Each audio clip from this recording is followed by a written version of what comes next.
I've got a little problem with my old Cisco 3550 switch here. Well, you see, the problem's not really with the switch.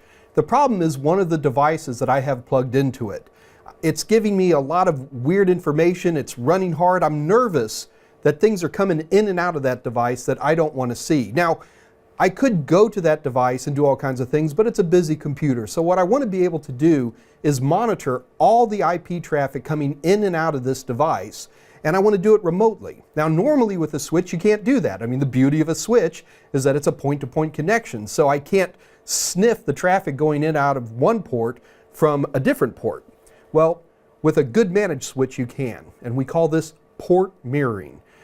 What we're going to do here is we're going to configure this switch to say, listen, I want you to listen in on the port that bad computer's plugged into, and I want you to send all the traffic in and out that's coming from that bad computer, and I want you to send a copy over to my system. So let's go ahead and do that, and we're going to be doing that using iOS.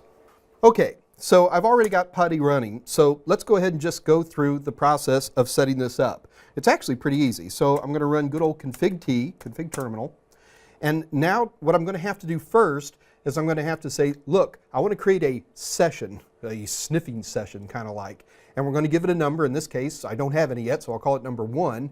And then I'm going to say, what is the source of my sniffing? So let's run that command first.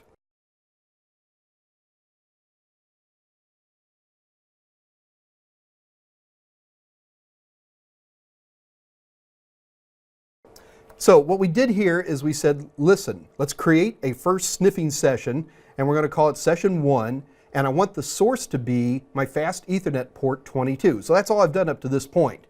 What we now have to do is say, well, what do you want to send all this data to? So wherever I'm going to plug my sniffing device in is where I need to say where my destination is going to be. So let's go ahead and run that command.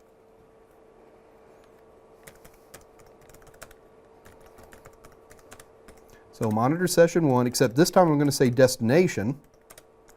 And in this case, I'm going to pick the particular interface that I'm going to be plugging into, which just happens to be number 23.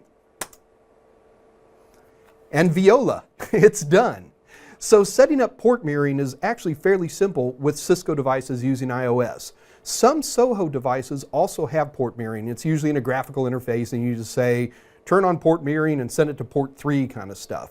The important thing that we need to appreciate here is that port mirroring gives us the ability to remotely monitor the data that's going in and out of a particular source. Now in here, I'm just using one actual switch port, but if I wanted to, I could set it up for an entire VLAN. I want to see all the data coming out of VLAN 2 and send it all to my system. And yes, it can make a huge mess, but it absolutely does work.